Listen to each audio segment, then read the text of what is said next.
is Hidden Killers with Tony Bruschi. Here now, Tony Bruschi. Good news, everybody. America's favorite absentee father has found love. Yay! Kevin Franke. Wait a second.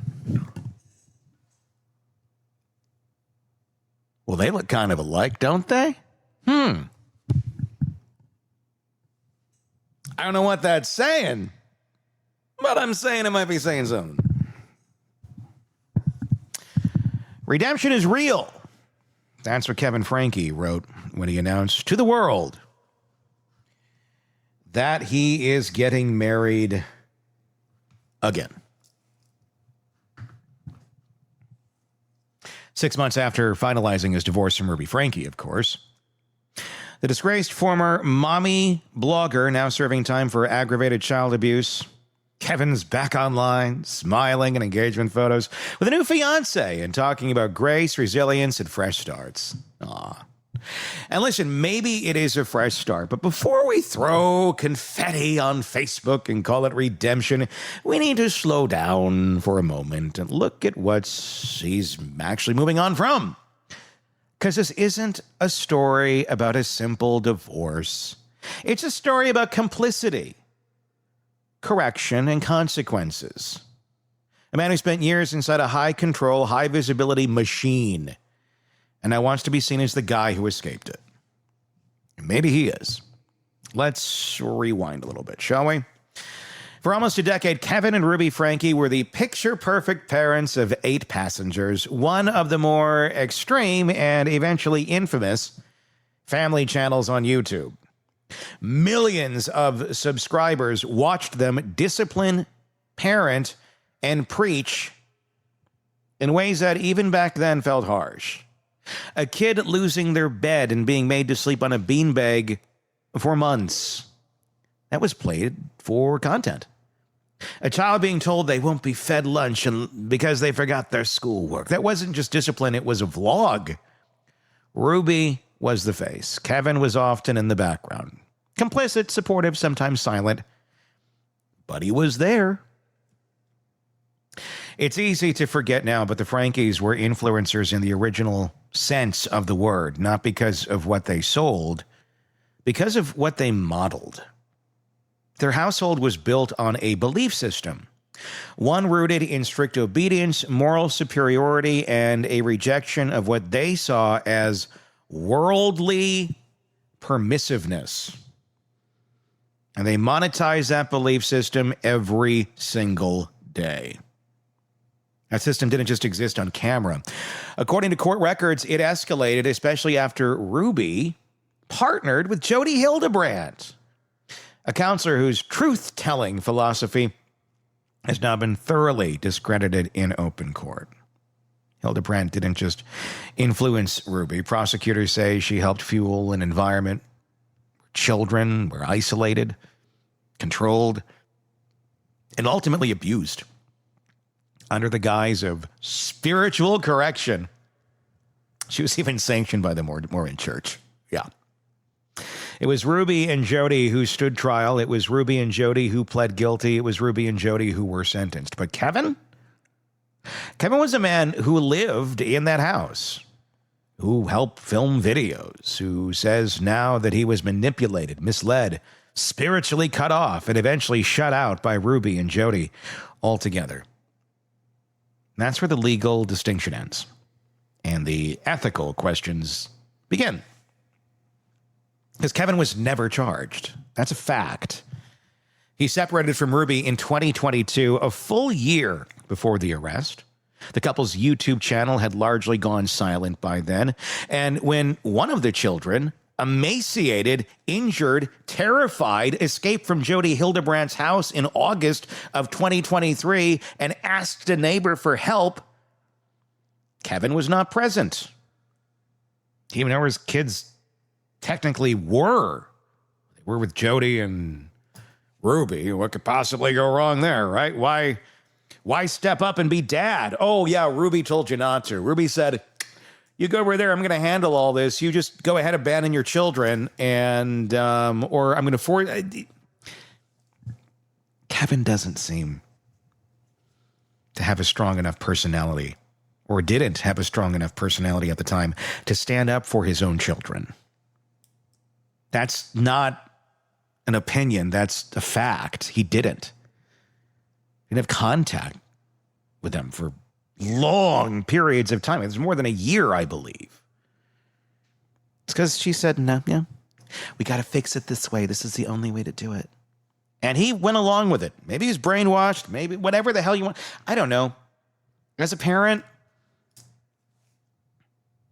my wife was telling me for spiritual reasons or this reason or whatever reason she pulled out of her ass and said I couldn't be near my children.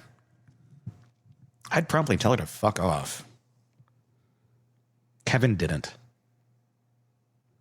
Okay, baby. Whatever you think. That's when you file for divorce. Not after the kids are emaciated and showing up on the neighbor's front lawn. You did it in the wrong order, Kevin. But he did eventually file for divorce. He was awarded full custody of the minor children, and he's made it clear repeatedly that he condemns everything that happened. And good for you, Kevin. Let's be honest, the silence before the arrest wasn't a clean break. It was a slow fade.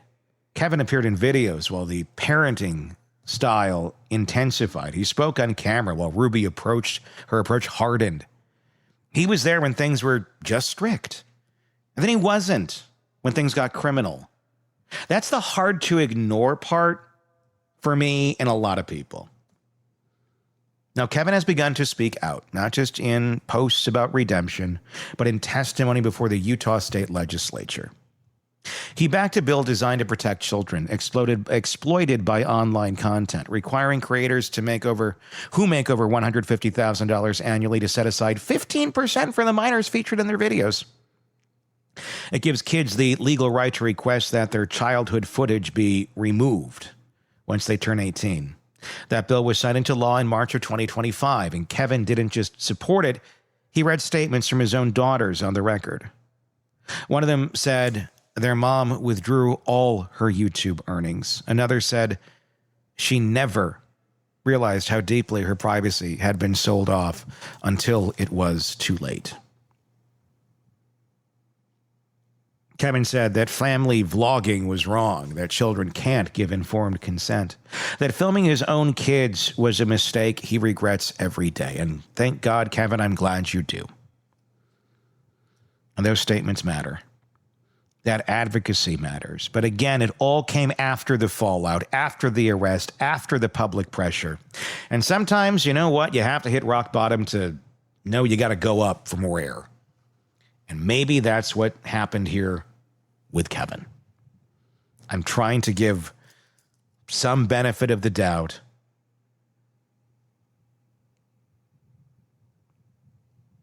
And you can't keep kicking someone when they're down, right? Now he's supposedly enraged. Good. Keep that going. And on top of that, he's engaged, posting photos with his new fiance, talking about joy and faith and second chances. There's no timeline for when someone can fall in love again.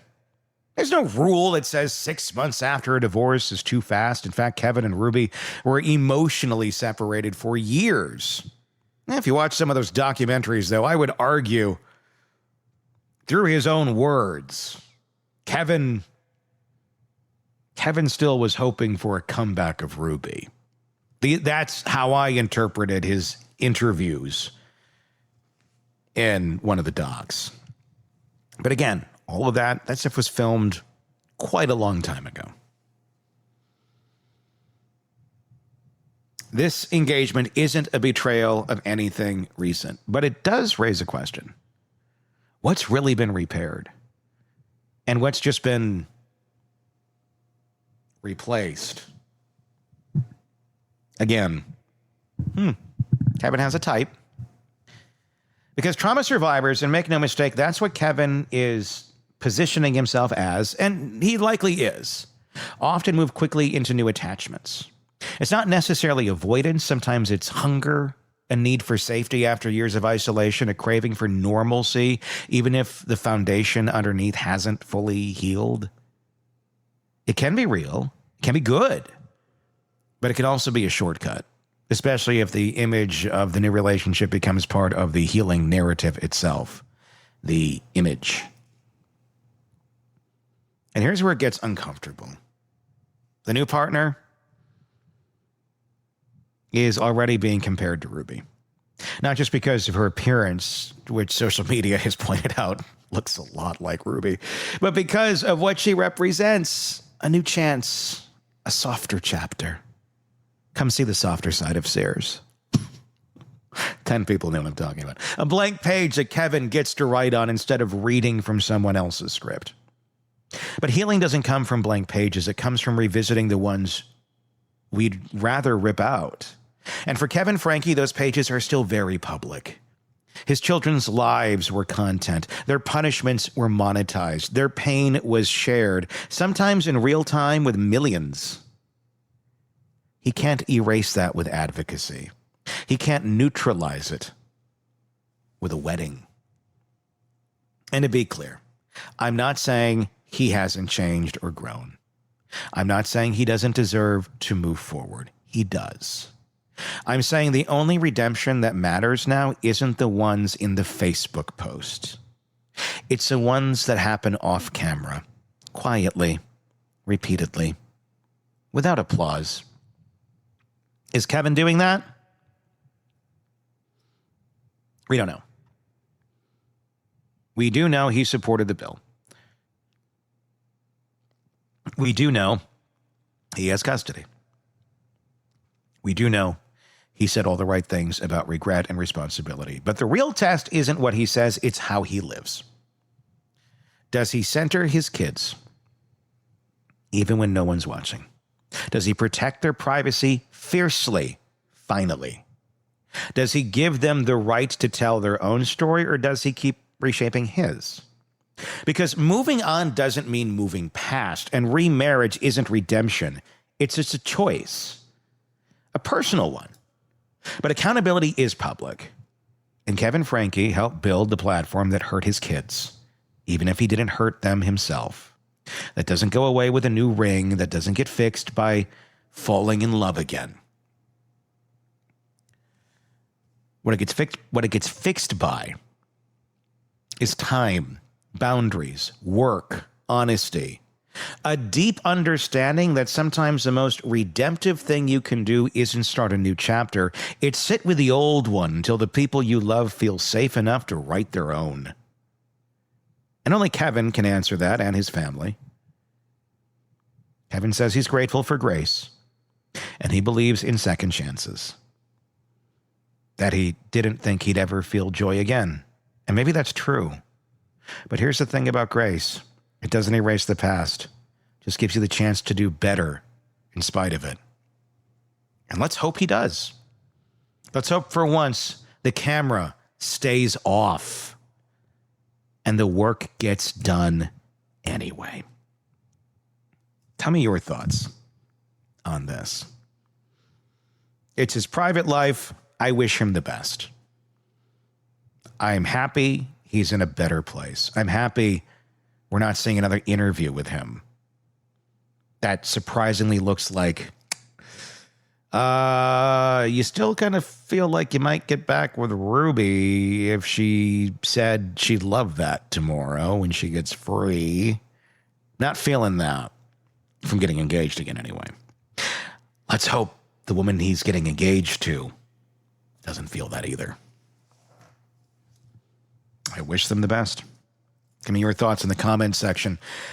Wherever you're watching this, if it's on YouTube, thank you. Press subscribe as well. If you're not there, search Hidden Killers with Tony Bruschi to find us there so you can weigh in on this and the many cases that we follow for you here at True Crime Today and the Hidden Killers podcast. I'm Tony Bruschi. We'll talk again real soon. Want more on this case and others? Then press subscribe now and don't miss a moment of true crime coverage from Tony Bruschi and the Hidden Killers podcast.